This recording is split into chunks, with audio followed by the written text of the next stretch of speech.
What's up, world? It's your boy, One Deep 215. Coming at y'all with my first video. Man, that's crazy. My first video. But we gonna keep it on sports. We're gonna talk a little Philly sports for right now. Keep it light. I'm gonna start off with the Sixers. They got a game. They off for a while. They don't play till Friday. So they got a few days off. They've been off since Sunday, if I'm not mistaken. Today's Tuesday. So they got a kind of a crazy four or 5 days off in early December. I don't know what that's about with the schedule makers, but it is what it is. If you've been under a rock, you know the Sixers ain't been all that good this year at all. They've been, actually, to tell the truth, they've been good as of late. I think they won like 2 straight games, something like that. But they haven't been all that good to start off the season, mainly because due to injuries. Y'all know the saga with Joel Embiid. There's always some injury problems. Personal reasons as of late. At least that's what they claiming. But I'm not one of them type of guys one of them type of fans that say trade Embiid. If they was to trade him, they trade him. But I'm not rooting for him to be traded. I understand he's the best player on the team. And he's also one of the best players in the NBA. So to trade him would be like, you either doing it to rebuild or you doing it to, there's no real reason to trade Embiid right now anyway. But yeah, the Sixers, overall, I got a love-hate relationship for the Sixers ever since the whole process thing. And we going back a long time, like a decade, maybe a little more with the whole process thing. I never was a fan of it. It seemed like they lost on merit, and wore it like a badge of honor. Yeah, we going, and which they did get players. They got Ben Simmons. They got Joel Embiid through that whole process thing. But what has it equated to? They still can't get out of the second round of the playoffs. They still, this year, the Sixers just been a mess. Maybe they could turn it around. Like I said, they've been showing signs lately. All they key players is back on the floor. Maxey, George, and Embiid. But they're not going to play Paul George and Joel Embiid not going to play back-to-backs. You know that. It's going to be days where they use load management. You know that. So the Sixers, like I said, they're at the bottom of the Eastern Conference. They might have moved up a couple ticks because they won the last couple games. But they like 12th, 13th in the whole East right now. And it's still early. They got time. And they probably will make the playoffs with the whole play-in situation. It's hard not to make the playoffs in the NBA. But they're not making no noise. It's the same old, same old. I didn't want Paul George. I was one of the fans that didn't want him. And Paul George is a great player. Was a great player. Probably a Hall of Famer. It's not that hard to make the Hall of Fame in the NBA if we being real. Everybody seems like they make the Hall of Fame. But that's another, we could get on that topic in a different video. But I didn't want him, not because I don't think he's a good player, because he's 34 years old and he's injury prone. So it's like, y'all got all this cap space, all this money, and y'all gave it to Paul George. I wasn't digging it. And nothing against him, because he's probably an alright dude. And he's, like I said, he was a great player. Now he's just a good player that get injured a lot. And that's just my, my take on it. But yeah, like I said, as far as the Sixers, they don't play again until Friday. I believe they play Indiana, the Pacers at home. We at home, Wells Fargo Center. So we'll see how that go with them. I hope the best for them, but it ain't looking good early in the season. Moving on, we could talk the Birds. We could talk the Eagles. It's been a lot going on as of the last 24 hours, where a lot of things being said off the field. Not even on the field, because on the field they won 9 straight games. They squeaked out a win against Carolina, who is a bad team. Let's just keep it real. They're a bad team. And they eked it out, but they didn't play well. The Eagles didn't play well. So there's been a lot of bickering, a lot of stuff back and forth between players. Jalen Hurts, A.J. Brown, whatever you want to call it. Even Brandon Graham going on the radio and saying some things. So off the field, as far as the cohesion of the team, is not looking good. On the field is looking good as far as wins. It's not looking good as far as the way they win, if that makes sense. Their passing game is subpar, and that's just being nice. They have to dig in deep down if they want to go where they want to go this year, and we all know where that is. I don't care if you got 15 wins at the end of the season. You're not going to make no noise in the playoffs. You're not, because those teams, everything is amplified in the playoffs. We all know that. So it's like, we'll see. But overall, just to summarize everything with the Eagles, they've been doing good. They got an MVP candidate in Saquon Barkley. They run the ball tremendously well with their offensive line. It's the passing game. It's been, and some coaching mishaps as well. And I like Nick Sirianni. I don't love him. I don't hate him. I just like him. He's the Eagles coach, so I like him. But I'm not no big believer in Nick Sirianni, and I'm not no hater on Nick Sirianni either. What else? As far as the Eagles, that pretty much sum it up with them as well. Like I said, we got our next game is against Pittsburgh at home against Pittsburgh, Lincoln Financial Field on Sunday. I believe it's at 4:25. We'll see how that's going to be a big test for us because Pittsburgh is one of the best teams in the AFC. So we'll see. Every time the people bet against the Eagles, they wind up winning. They won 9 straight, so it's hard to bet against them. Their defense is pretty solid, so I wouldn't be surprised if they did come out of this Sunday with a win against the Steelers. We'll see. We're going to move it over to let's talk about the Flyers. That's right. Yeah, I said the Philadelphia Flyers, the Broad Street Bullies. Yeah, I follow them too. They've been on a little slump as of late. I think they lost 3 straight games. But they've been surprisingly overall playing kind of well. They got a goaltending problem, if you ask me. Eriksson just came back off of injury. He's their primary goaltender, so you got to give him a little time. He just came back off of injury. Offensively, everybody know. Come on, it's the elephant in the room. It's all about Matvei Michkov. This young bull is good. He's rookie of the year already, bar none. I think he lead rookie in points, goals. Michkov definitely got a bright future ahead of him. There's no getting around it, and everything has to go through him. So hopefully John Tortorella, the coach of the Philadelphia Flyers, can see that. And he's a good coach. He won a Stanley Cup, so he obviously know what he's doing. But as long as he know, everything has to be built around Matvei Michkov. I like that young boy. I like him. And he got a little fight to him, too.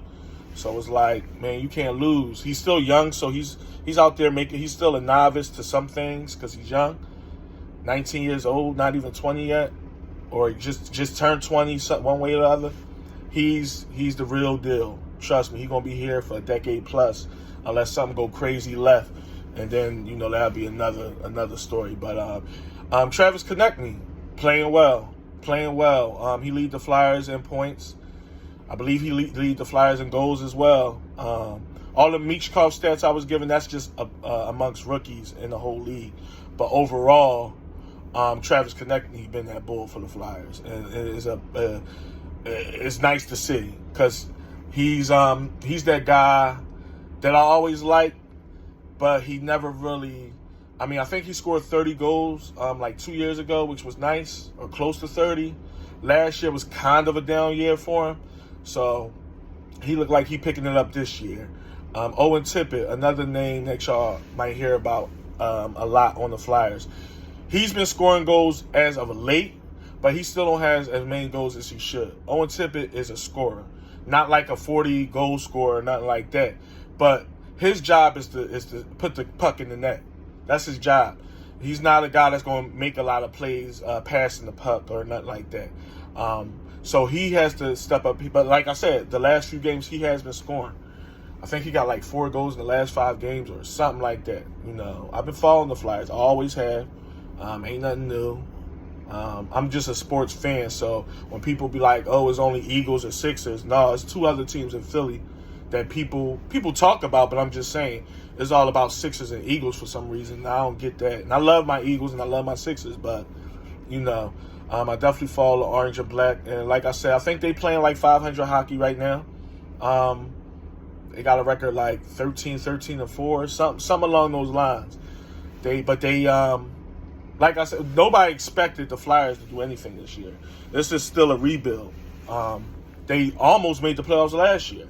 So it's like they doing some things. My thing is with Flyer fans though, and with Flyers in general, we gotta stop giving them a pass. I'm gonna say we because I've been ashamed of this myself. Stop giving them a pass. See how you hold the Eagles to a high standard? The Sixers, the Phillies, the Flyers haven't won a thing in about 50 years. If we being real. If we just being real, the Flyers haven't won a thing in 50 years. And when they did win, they won back-to-back, which was cool. I wasn't around for it. But they won back-to-back. That's where the whole Broad Street Bullies thing come in.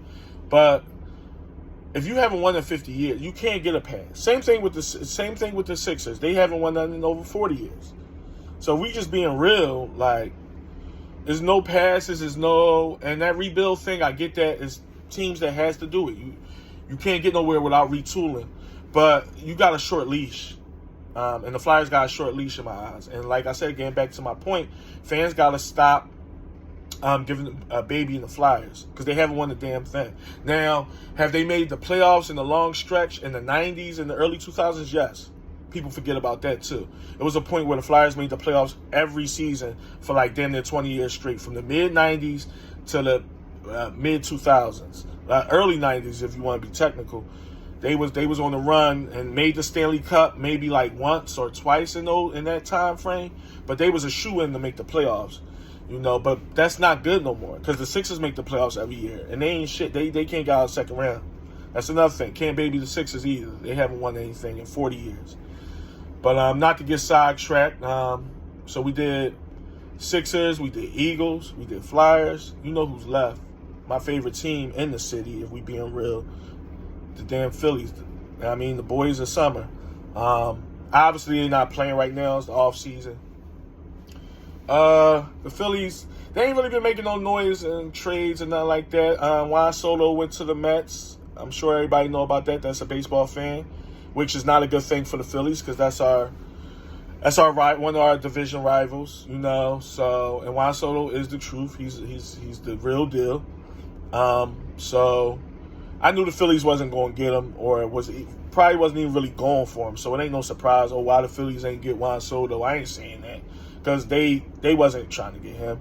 I mean, they probably would take him, but it was too much money, and it just wasn't.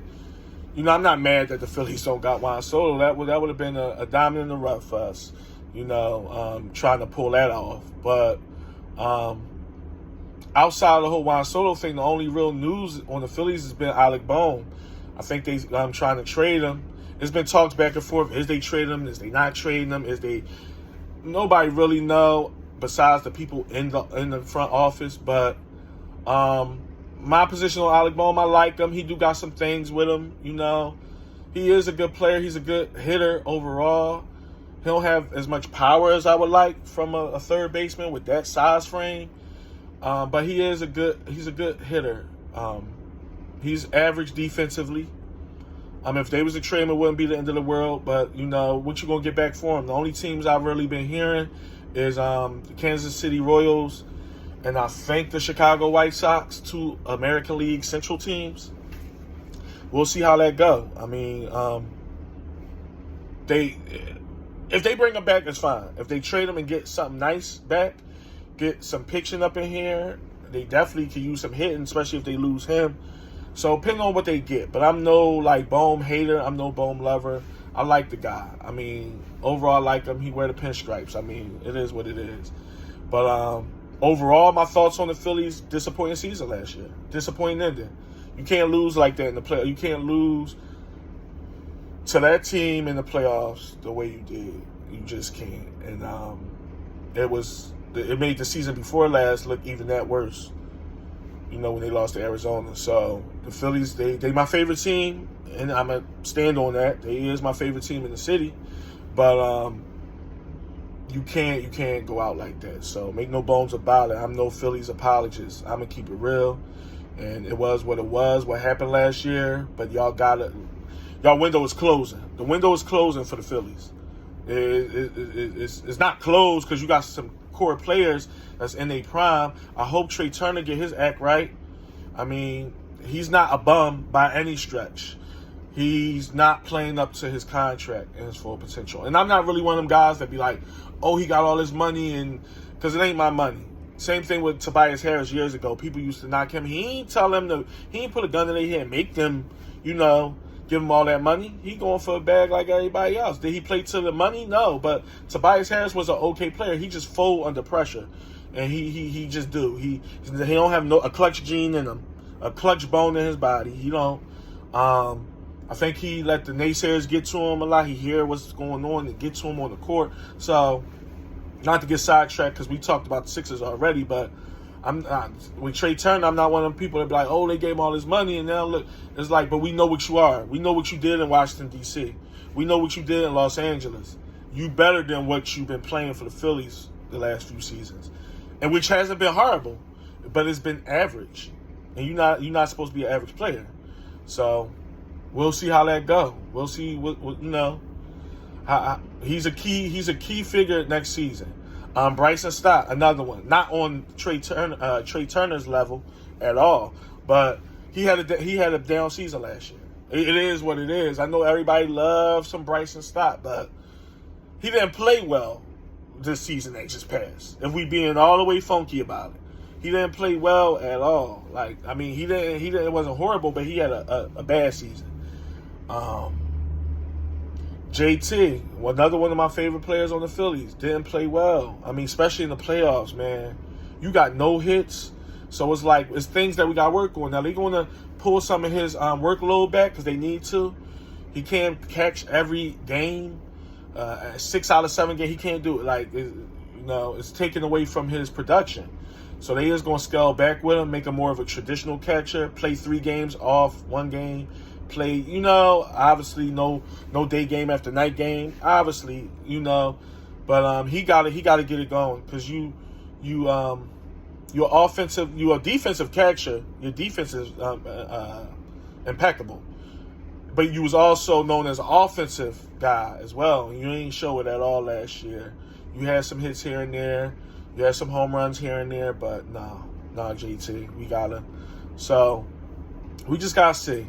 And that's my little, just to get my feet wet, y'all. Y'all gotta bear with me. I know the lighting is a little off and all this. It's my first video. So, but that's my little take on Philly sports right now.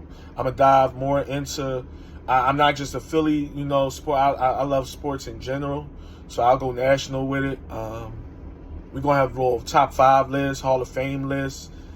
As far as my sports realm, and we're going to get in the culture, and we're going to get in the food and all that. But I'm about to sign off on this joint. I hope y'all stay tuned for the whole video. I know it's kind of long, but like I said, bear with me.